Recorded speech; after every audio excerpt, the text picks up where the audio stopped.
দেখতে পাচ্ছ সুন্দর একটা তরকারি, কি দিয়ে তৈরি হলো সেটা জানা দরকারি। আলু বেগুন বড়ি আর চারাপোনা মাছ দিয়ে তৈরি হলো সেই তরকারি। মাছগুলোকে প্রথমে সুন্দর করে লাল লাল করে ভাজতে হবে।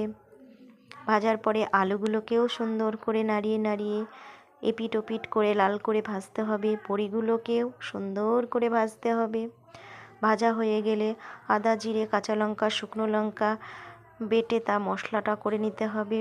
এরপরে আলু বেগুন বড়ি মাছ সমস্তটাই মশলা শুদ্ধ জলে, মানে জলটা ফুটে উঠলে দিয়ে দিতে হবে। তারপরে আধ ঘন্টা মতো সেগুলোকে সেদ্ধ করতে হবে। যত সুন্দরভাবে সেদ্ধ হবে তরকারি ততই সুস্বাদু হবে। সেদ্ধ কম হলে কখনোই তরকারির সেই স্বাদ আসবে না।